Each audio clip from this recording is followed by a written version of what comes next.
Guys, it's Nicole. Welcome back to my channel. I got an interesting thing on my Poshmark account today, a seller survey. And I went in and I took it, and there are some interesting questions that I want to dissect with you guys. I was not planning on making this video this morning by any means. It is Monday, April 25th, 2022. Obviously, there's been a lot of chatter in the reselling community. Poshmark is definitely making some changes. And I think there's some really positive things in here. And before everyone kind of panics and there's a sense of dread, I want to talk about this stuff. Sorry. So let's go through the survey together, talk about what I took away from this, and then I want you guys to leave your comments telling me what you guys took away from this. I think it's really interesting. Okay, so let me figure out how to make this screen work. There we go. Okay, so this is what it says. As one of our most engaged sellers, you've been selected to participate in a survey, etc., etc. Okay, I think a lot of people got this, so I asked some of my friends. Everyone seems to be getting a survey. Okay, so what is your Poshmark closet name? What is my age? I already filled this survey out and sent it in. I'm not necessarily going to share my answers with everyone, but I'm going to go through it. What gender do I identify as? Where am I located? Part-time or full-time? Do I run the business by myself? Blah, blah, blah. Okay, well, this is the first question that I think is interesting. I am wondering if they are looking in to adding, what is it called? User accounts for your Poshmark account. So eBay has it where you can have, even YouTube has it, where I am the main account holder, but then I can give privileges to other people in order to log into my account to use it. So think about like if you have a lister right now, they're probably using a third-party software like Vendu to list for you because they can't log into your Poshmark account without seeing all of your info, being able to change your bank account, that sort of thing. So they might be looking into giving privileges to other accounts, which would be great. I really hope that Poshmark does this. I hope they make a business account sort of thing. That would be a huge thing for a lot of people, even hiring out like VAs, all of that stuff. And then this question goes with this. If I don't run my business by myself, how many people help me run it? So that question would help them answer how many like accounts can be under one account. So if the average answer to this is like 3 to 5 people, then, that's probably, they're looking to see how many additional accounts they would need to add onto that in my breaking this down. Of course, this is all my opinion. I don't have any contact with Poshmark. I don't know anything. I'm not talking to Manish. I'm not talking to Tracy Sudd. I have in the past. I'm not saying I've never had contact with these founders, but as it stands right now, I am not in communication with them. I've not reached out to them. They have enough problems on their plate. This is just my opinion. And I have no intention to reach out to them, to be honest. I don't want to be involved on that level. I want to mind my business, work on my business, do my thing. Okay, how do I currently source inventory? What merchandise do I sell? This is just them trying to get a feel for their sellers. And what are my average sales? So once you answer this question, my guess is that they're going to put you into different groups. I think it's really interesting, this threshold. So 1,000 to 5,000 is one, 5,000 to 2,500. Like that's a big gap. And I'm guessing they don't see many sellers do over 25,000 a month on their platform. These are probably their most common numbers, the bottom, these 3. And then these 2. So the way they break it down is just interesting to me because they broke it down like this for a reason when they're looking at their data. They want to know where we sell, and then how much money we make on other platforms. This is really intrusive, by the way. This is none of your business, Poshmark. I think that this question and this question people should not answer, or they should just like leave it blank. Leave it blank or like answer under 100. It's none of Poshmark's business. They are data mining right now. You don't need to know how much I make on other platforms. I'm sorry, Poshmark. You shouldn't have asked that. I disagree with that question. Okay, now they want to know what seller tools we've used in the last 30 days. And there's all of these different ones. And I think that they're trying to figure out what they're going to take all of this info and like put it together, right? So they're going to try and figure out, okay, the accounts that are selling 5,000 to 25,000 a month, what tools are they using, etc., right? They're going to break all this data down for us or for them to use. Okay, and then this is, do we sell part-time or full-time? Do we, wait. Where was I? Oh, it's going to make me answer these. Okay. I'm just going to put like, I already answered. Oh, that's annoying. I guess I'll do it again. Female, what city and state? I'm in Portland, Oregon. Do I sell? I am a full-time seller. Yes. You don't need to know that, but I'll put that because I think I have to. Where do I'm just going to put thrifting. Mostly resell. This would be mine. None. There. And then this. So once you answer, I see. Once you answer this, it does change the question. So what tools do I use from them? I use bundle offers. I use direct sharing. I use discounted shipping, my closet insights, my shoppers, offers to likers, price drops, seller bundles, share to followers, and share to parties. Now, once you answer this, it breaks it down more. Like, okay, what do you think is valuable? What do you think is not valuable? So I already like answered all this. Bundle offers, I actually find that extremely valuable. You guys know I talked about this last week. I think got 24% of my sales on Poshmark by using bundle offers. Direct sharing is, I mean, it's valuable enough. Discounted shipping, I do that on almost all of mine. My closet insights, my shoppers, offers to likers, price drop is whatever. Seller bundle discount. Oh, I don't have this. I don't think that's valuable. I don't like the like automatic bundle discount. Share to followers, share to parties. I mean, these are like fine, whatever. How much do I use this? Multiple times. I feel like I use all of them multiple times, even though I don't care about them. Share to followers, share to parties. Okay. Next. Do I use any third-party seller tools? Yes, I do. And then they're going to talk to us about this. So they want to know what seller tools we're using. And for all the people who are out here being like, it's against Poshmark terms and conditions, they know we're using them, and I can tell you that they don't care. I can tell you that. So I use books. I use an image editor. I use a multi-platform, offer automation, and data. There we go. Okay, next.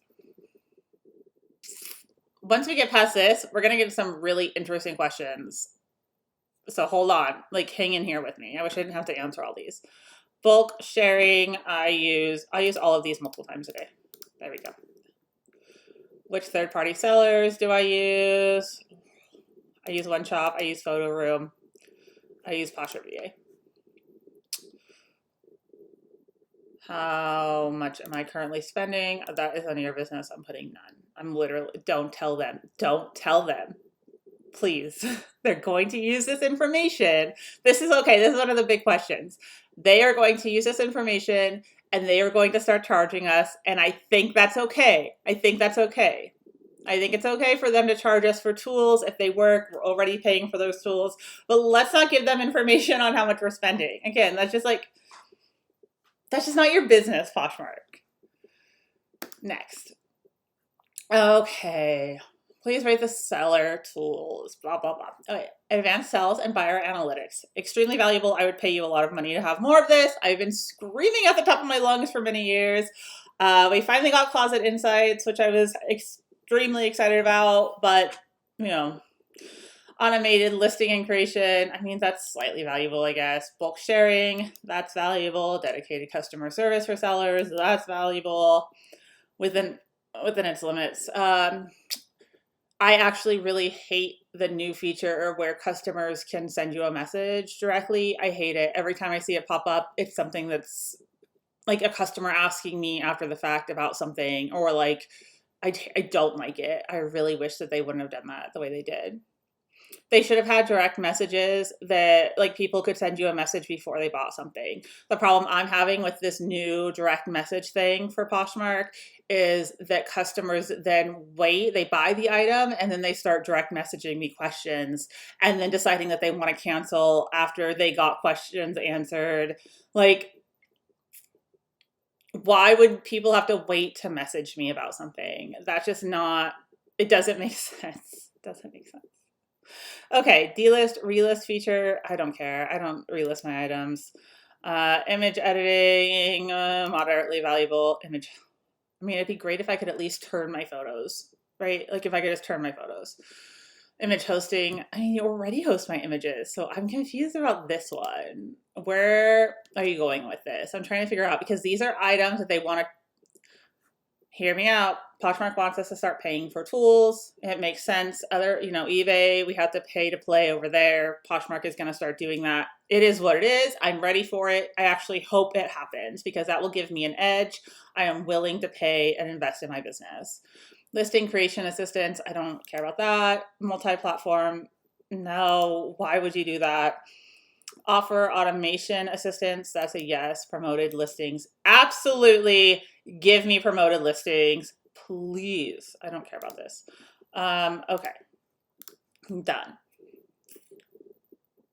Huh. It didn't show me the other part. So when I originally took it, I will show you because I took a screen grab of it. It's on my phone. When they originally took it, there was, oh wait, it's right there, promoted listings. Do I find that valuable? They are definitely looking into promoted listings, which means if you're on eBay, then you understand they are looking at charging us to have our listings seen within reason, right? So you can, on eBay at least, you can kind of decide what you want to pay, like, and then if someone buys your listing from the promoted listing, you end up paying that additional percent. So let's say you decide you want to pay an extra 2% or 10%, whatever it is to get your listing seen.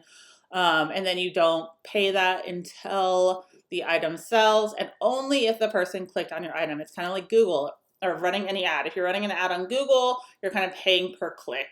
And that would be the same over here, I think. So I just think this is interesting. I think we're going to see a big shift. And I think that they're going to have some sort of tier where people can start paying to have tools, to have analytics, kind of like eBay already does, right? You don't have to, and I don't know, I don't think they'll start charging us per listing necessarily. I don't think they'll do that. But I do think that they're going to do some sort of pay to play sort of thing. And I think they need to at this point because sellers like me, sellers like a lot of you watching, we have a lot of listings. They're kind of getting gunked up in the algorithm, which is to be expected. I'm not upset about that by any means. And if we could get a pay to play, I would 100% do it. I know that I'm making this video because there's going to be a lot of pushback on this.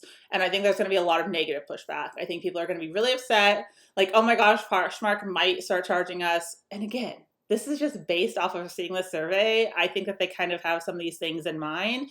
They're not doing it. They could never do it. Who knows? Who knows? But I know someone else out there's going to be people kind of panicking. Like, oh my gosh, Poshmark is talking about promoted listings. I'm not making any money. All my sales are dead, et cetera, et cetera, et cetera. So the survey is really interesting, and I think it could show us a lot of things to come in the future. And I think that I'm ready for it. I am so ready for Poshmark to be more business friendly. The seller insight is fine, but there is a lot of things wrong with it. There's just like, there's a lot of really frustrating things about seller insights. I hate that I can only see like my big monthly total, but then there's like, you can click through like listing sold, whatever. It doesn't give you that total at the top. Like there's just so many things wrong, but I know that Seller Insights just rolled out and I know that it will evolve and change and grow and get better. And they need feedback for that to happen. And I just really hope that they use this to build out like a seller central where, we have more tools. We pay for those tools because that's fair. If we're paying on other sites, it's fair to pay Poshmark. And we have better tools. You know, like right now, third-party tools are fine, but they're never going to be as good as something that Poshmark could build out for us. So my hopes and my prayers and my dreams lie in Poshmark hands. I really hope that they build out a seller central for us. I think this is what's happening. Tracy's son, if you ever see this video, like, please, I'm begging you, please build out a seller central or something for us where we can have more information, where we can have more tools, where we can have more control. Please let us be able to see how many people are viewing our listings. That's a huge thing. That is a huge thing, right? I want to know my impressions so bad. I can see them on YouTube. I could see them on eBay. I can see them on Mercari. Let me have that. Views and impressions. Like, how many people is my listing even getting in front of? Because if it's not getting in front of anyone, then I know I'm doing something wrong. And I can kind of figure out how to fix that based on my other listings and the items in my closet. And I'm happy to teach you guys that. But right now, I don't have these really important tools to help my business grow. And if Poshmark is looking to build out like a pay-to-play sort of thing, and they give us these tools, like, take my money. Take it. Take it. I need and I want this, and I don't expect it to be free. I don't. That wouldn't be aligned with every other platform out there. Yeah, Mercari, but Mercari is a mess. eBay, their seller central stuff is so great. Like, eBay really has that advantage over Poshmark. So anyway, that's my thoughts on this. Did you guys take the survey? What do you think is going to happen? I am curious to know. I know that Tracy's son, who is the VP of seller, like, tool, essentially like seller changes, I forget her exact title. I know she's doing a fireside chat, I believe this week. I didn't register for it. Maybe I should, I don't know. I just think there's going to be a lot of combative people in there, and I don't really want to see that. I have a lot of respect for Tracy's son. I think she's doing a good job personally. I think she's doing the best job that she can, and that she's working really hard to hear sellers. I really like her as a VP, as someone who is in charge of sellers. I think she really cares about the platform. And I don't necessarily want to see like people being combative towards her. So I don't know if I'm going to watch that or not, but I will definitely get the 411 after it's over. And anyway, I think that we're going to see some big changes in Poshmark over the next year, but I think they have the ability to be really good. They do. And I just don't want them to use us as guinea pigs, though. Like, be forthcoming about it. Talk to us about it. Or don't even talk to us. Actually, don't talk to us about it. Don't give us options. Just do it. Just do it. Control your narrative and do it. But help us understand it when it happens. That's all. That's all. It's not my platform. I don't own the platform. I don't make decisions about the platform. It's your platform. If you want to make a change and you think it's better for business, go for it. That's your right. You have every right to do that. But at the same time, help your sellers understand it. That's all. Anyway, that's my video. I got to get back to work. I'm actually going to be uploading a Goodwill Outlet video later today as well. So 2 videos today. I hope you guys enjoyed this little chit chat. I can't wait to hear what you guys have to say. I'll talk to you soon. Bye.